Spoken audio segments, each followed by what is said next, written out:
Today's video is going to be Debunking Yaron Brook, the miserable failures of socialism. Let's see what he has to say. Okay, so let's take a sampling of history. Let's take a sampling of countries, of states, of economies that have functioned based on socialist ideas, and a sampling of countries, states that have functioned, generally speaking, based on capitalist ideas. Oh my God. And what do we get? Well, we certainly tried for 70-something years what's called communism, right?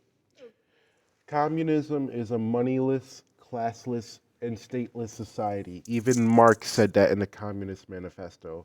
So when somebody calls a country communist, you can already tell they don't know what they're talking about. You could argue an extreme form of socialism where the state really owns everything. Socialism is when the means of production are shared by the community as a whole. And 21st century socialists in general all agree it should be the workers owning and controlling the means of production, not a centralized state. And communism's history is pretty bleak. Probably somewhere between 100 to 200 million people died under communism. No, they died under state socialism, and every time I talk to a believer in capitalism, you know what they can't do for me, guys? What they can't do is name one specific socialist policy in a specific socialist country that was the economic failure of said system. And the reason why they can't do that is because all the deaths attributed to these socialist countries were due to state and government policy. Just like all the tens of millions of people who have died under capitalism, for the most part, were killed under government and statism. But the thing about capitalism is the economics kill people. It's so giving people universal health care, guys, does not kill them. Making shelter free to everybody within that society does not kill them. Universal education, UBI, childcare, that does nothing but makes the individual more free, gives them more freedom to do whatever they want. So when he talks about the millions of deaths under socialism, let's talk about World War I, World War II, the Civil War, the Vietnam War. Tens of millions of deaths, all caused by capitalists. And the USSR in World War II wasn't the aggressor. It was Hitler, who was a fascist. And yes, fascism is is a capitalist ideology. No matter how much you tap dance around it, the means of production were privately owned in Nazi Germany, and Hitler killed leftists, left-wing groups within Nazi Germany. He used big government for his fascism. That's it. But this idea that he was a socialist, just because somebody says they're a socialist doesn't mean they're a socialist. It's about policy. And the guy was literally being bought off by American and European industrialists. But that's for another video. The fact of the matter is, millions of people have died under capitalism, and it's been due to the economics. People have died under socialism only because of state and government ran policy. Socialism is not when the government does stuff. Because they were slaughtered, because they were starved, because the system just didn't produce enough food for them to eat. Under Stalin, tens of millions of people died. Again, partially because he just killed them, slaughtered them, and partially because he let them starve purposefully in order to eradicate certain groups he didn't like. Okay, so then that's authoritarianism. That's not socialism. You're blaming an economic system for a political system, which Stalin was an authoritarian. He was not a communist. He never talked about libertarianism. He never talked about anarchy. So this goes back to what I said. All these deaths are attributed to centralized statism, to government. It has nothing to do with the workers owning and controlling the means of production, or the state owning and controlling the means of production. Stalin could have easily did what he did under a capitalist system. Like, what would have stopped him as the government ruler from saying, "Hey, private businesses, this is what you're going to do. Now do it." Like, these aren't good arguments. Or in order to establish communal farming. Communal farming everywhere, and everywhere it's tried leads to disaster. That's bullshit, and he knows it.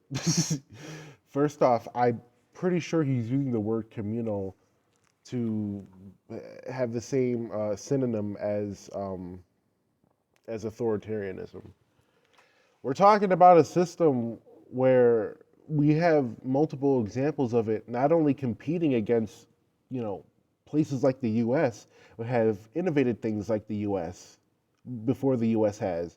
I mean, the USSR was the fastest growing GDP economy in the 20th century, guys.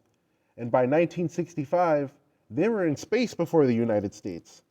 So this idea that socialism has never been able to compete with capitalism, I have no idea what you're talking about.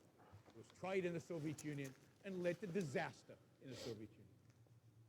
A different form of communism, some would say, was tried by Mao Zedong in China. And there, the numbers are very similar to the numbers produced by the Soviet Union. Somewhere between 40 to 100 million people were murdered, killed, starved. During the rule, did you hear that? Or was that just me? Oh, it's getting worse. All right. I'm yelling. All right.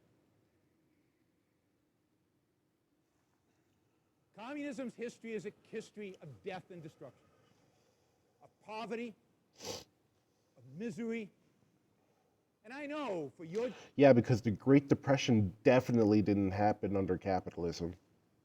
Generation, you have to tell people sometimes, the Berlin Wall was... People don't go to bread lines under capitalism, guys. That never happens. People never go without under capitalism. 60 million Americans don't have health care. 600,000 people, including children and veterans, don't have homes.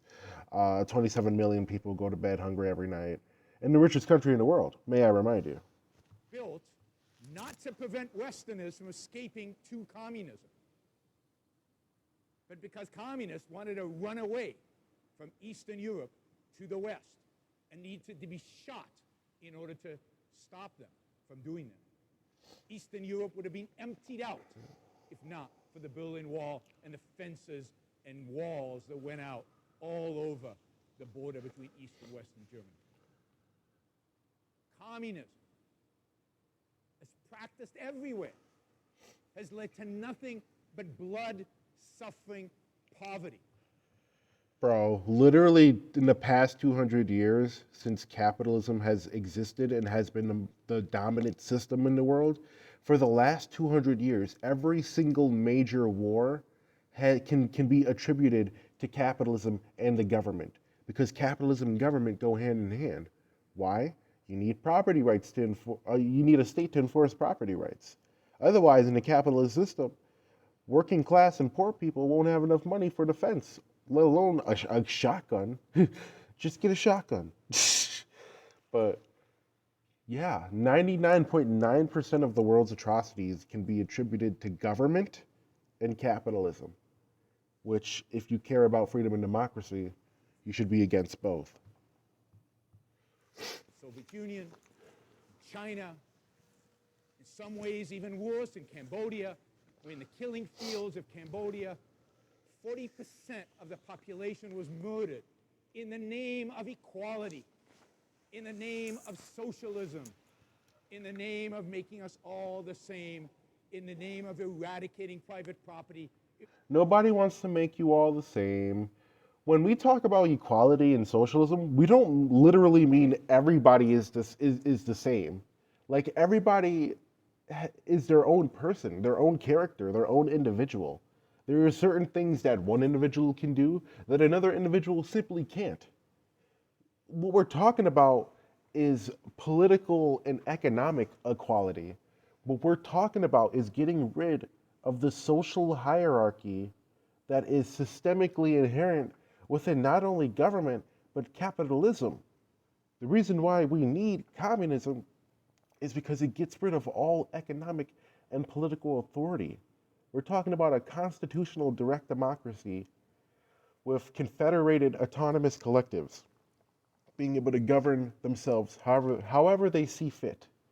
And it all involves everybody within that collective owning and controlling the means of production and having a bottom up system where it is the people who dictate what happens in society. Any society that we talk about having should be based on not only voluntary exchange, we also have to have a system that guarantees life and liberty as a guaranteed right.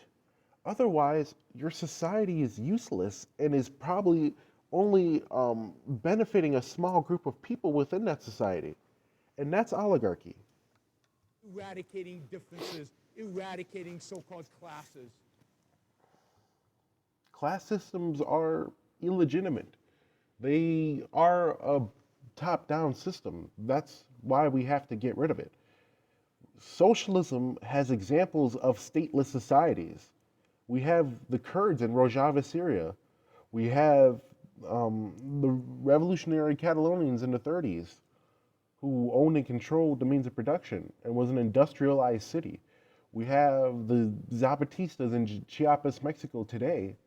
We have, there's another one I'm forgetting. Oh yeah, the Iroquois Confederacy and majority of the Native American tribes within America, pre-European contact. So when we talk about socialism in America, we only bring up Stalin and Mao because in order to scare you about socialism, we have to give you the worst case scenarios. We have to, and we have to straw man and use political policy and government policy and say, oh, that was socialism.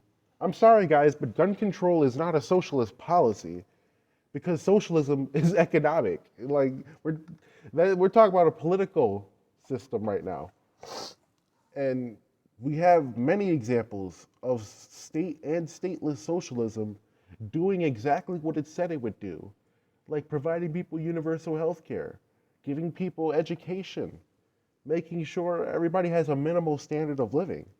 When they tell you that socialism doesn't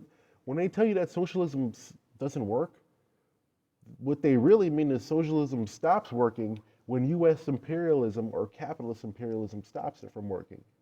Because the only time you hear about these countries failing, what happened? It was a CIA coup. It was a military intervention. It was US election meddling.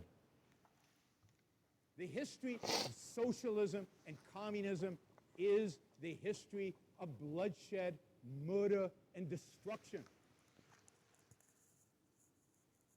And knowing these facts, it is stunning that we still have socialists around. Yes, it's stunning because the economic failures of capitalism, which we are seeing right now, you guys have been praising this system for 200 years. And what has it given us besides a society where the top 1% owns more wealth than the bottom 90% of Americans combined? We're talking about a system where a small group of people own and control the means of production, which means everybody works and sells their labor to them. That small group of people, according to the Federal Reserve themselves, have accumulated $21 trillion since 1989, while the working class, they've seen a $900 billion decline in their wealth since 1989. Wages have not kept up with productivity and inflation for 35 years. So when you're wondering why people are advocating for socialism, it's because they want to stop the authoritarian economics that is happening under this capitalist system that we have right now. Capitalism is corporatism because capitalism is what implemented corporatism. Nobody forced the Red Barons to go to the state to ask for special favors and to rig the economy. Nobody forced them to pay for lobbyists. So when we talk about what implemented corporatism to begin with, let's talk about the privately owned business owners who went to the state for these special favors to begin with. Now, that is one variation, you would say. But every variation of socialism has resulted in a similar outcome. Maybe not as much blood, but certainly poverty. Right now, we're living through. Yeah, from illegal U.S. sanctions like we see in Venezuela, where they're starving, they're literally starving their people to death, and they're blocking things like medicine from entering the country. Well, not recently, because now we need Venezuela's oil because our economy is crap. I think they're done messing with Venezuela for a while.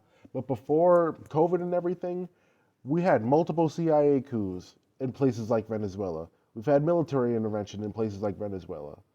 Again, I will repeat myself until somebody gives me an answer. They will never be able to give us one specific socialist policy in a specific socialist country that was the economic downfall of that country.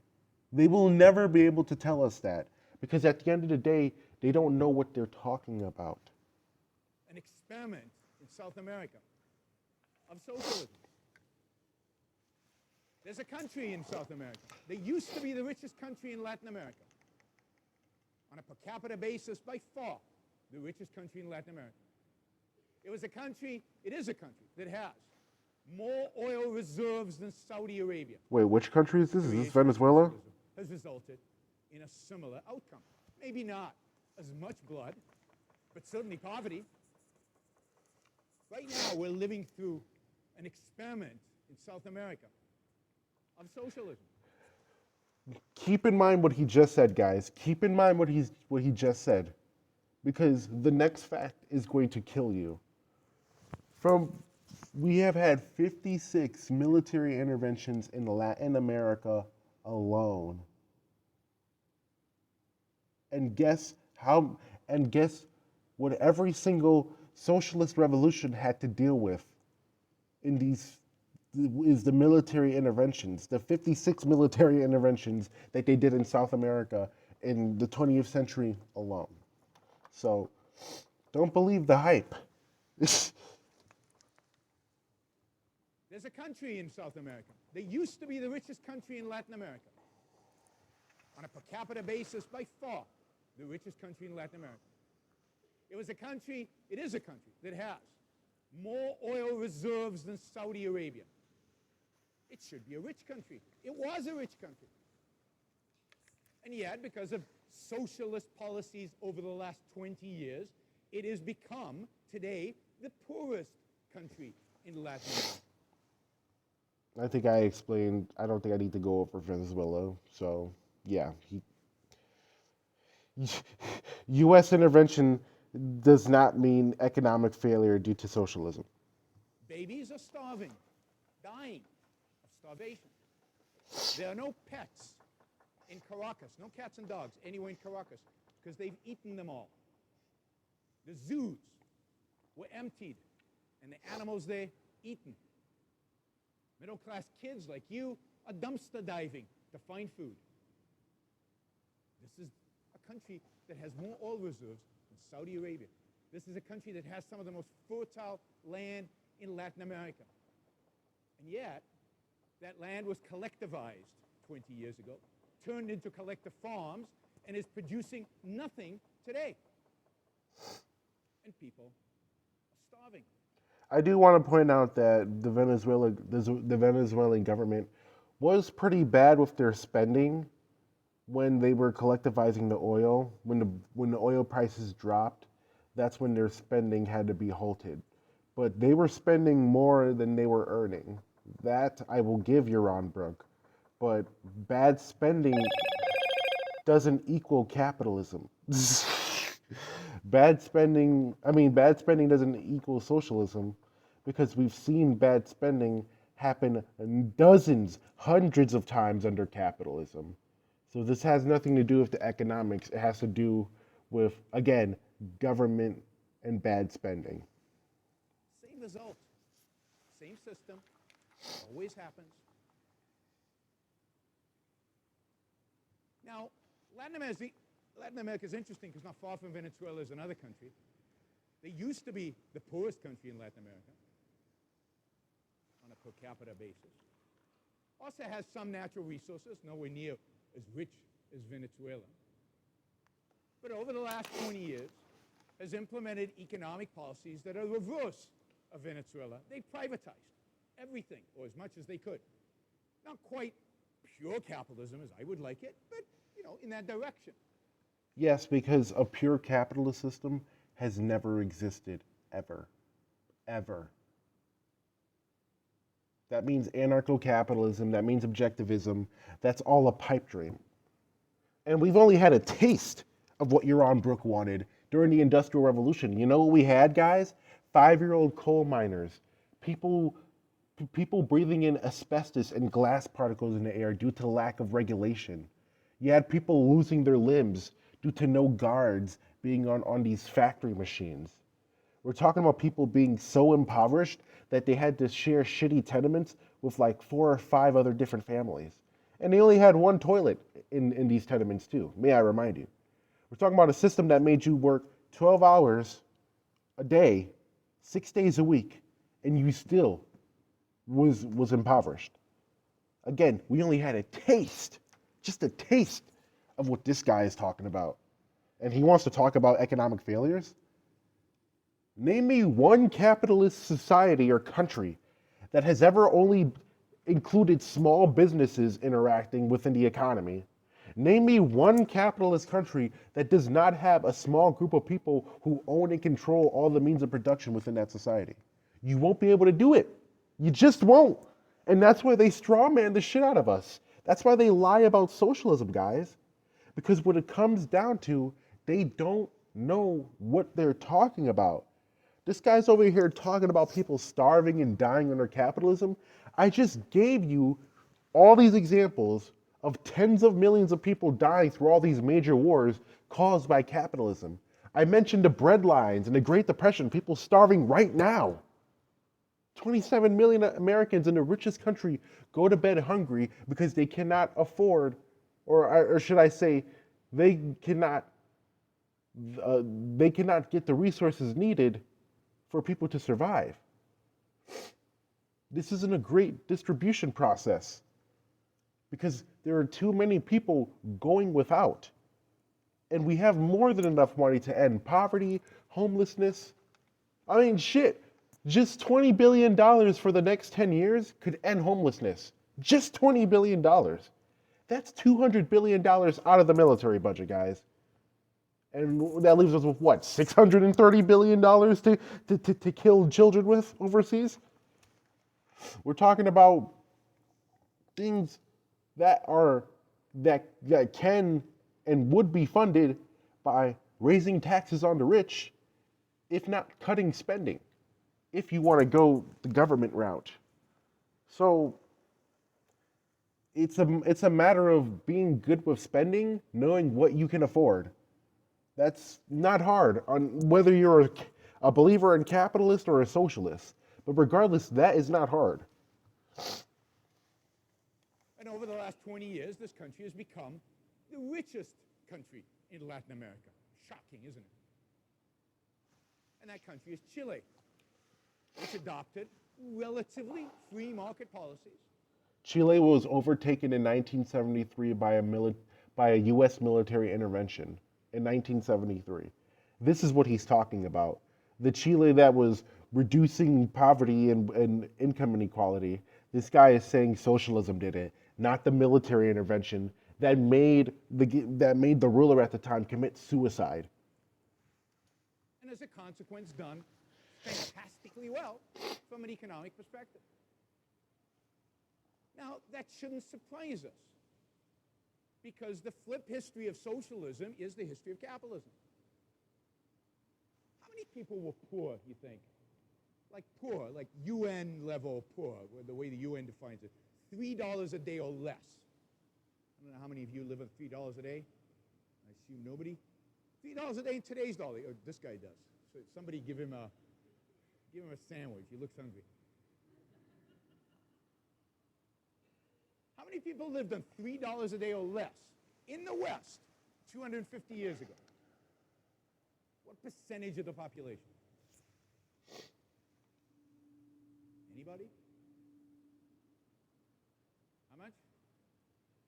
50. Anybody want to challenge the 50? 90. Much closer to 90. Over 90%.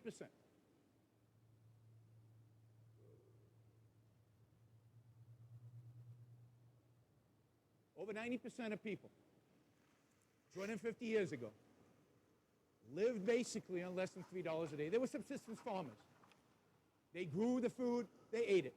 You know, some lived in the cities and were workmen. Life expectancy, anybody know what life expectancy was 250 years ago?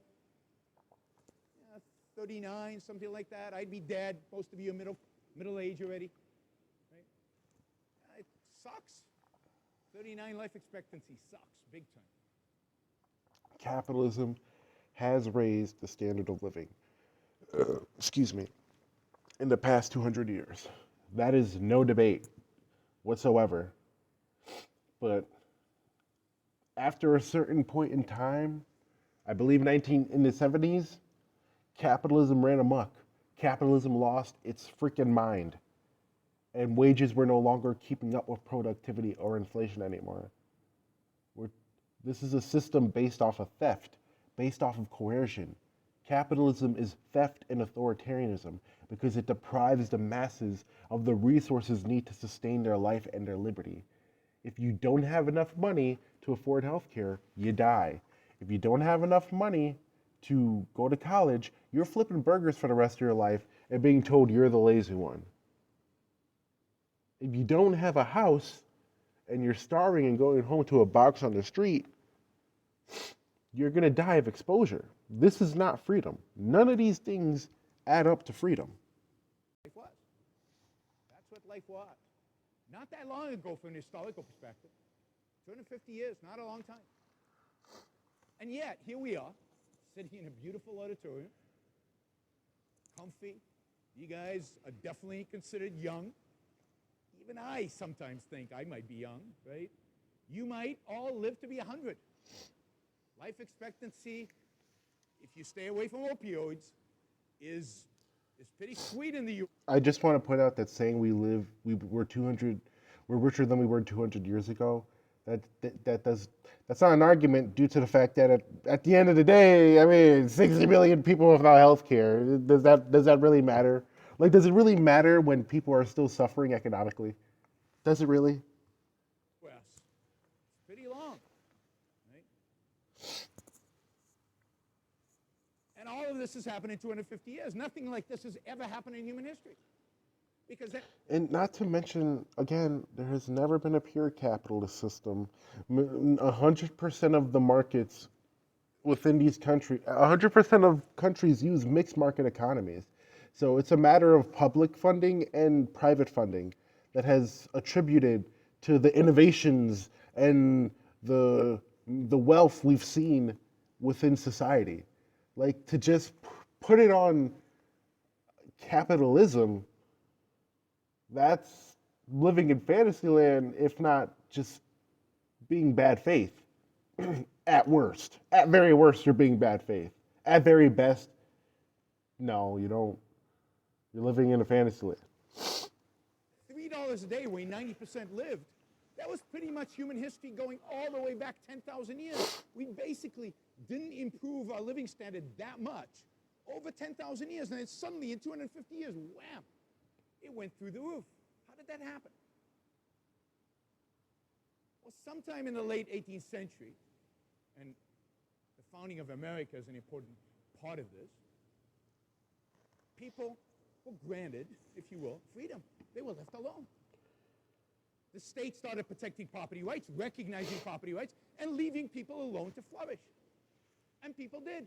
They went out and they did what they wanted to do, and they created businesses. Some of them became entrepreneurs.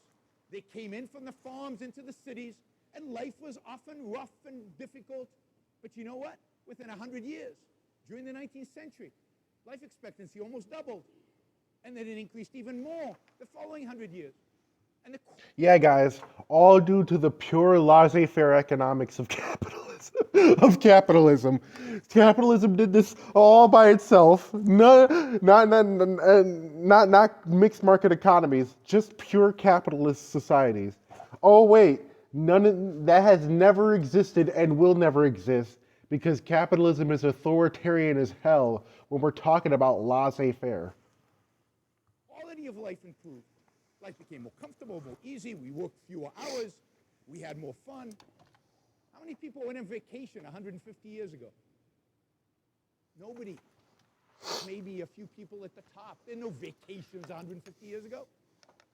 Today, wow, if you don't, like in Europe, if you don't get 6 weeks of vacation, you start a revolution. That's But funny. that's because we're rich.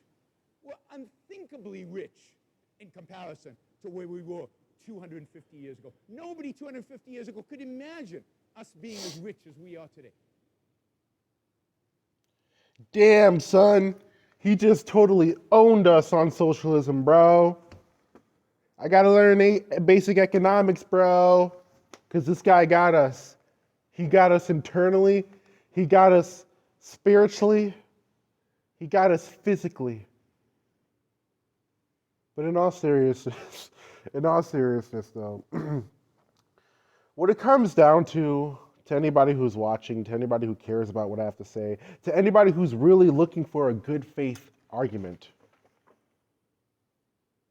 if you're being completely honest with yourself, there is not one thing that he brought up that was easily debunked by me. I challenge anybody who thinks I was strawmanning or bad faithing throughout this video to hit me up. And who knows, maybe we can have a debate. Although I would prefer to have a discussion. And I would also prefer it to be with good faith people. But I believe that if you look at this video, if you watch this video, there is not one thing I did not debunk. Socialism is not when the government does stuff. All the millions of deaths attributed to socialism and capitalism are due to the government. Capitalism's economics is the only economic system that actually harms people through economics. We've had stateless socialism.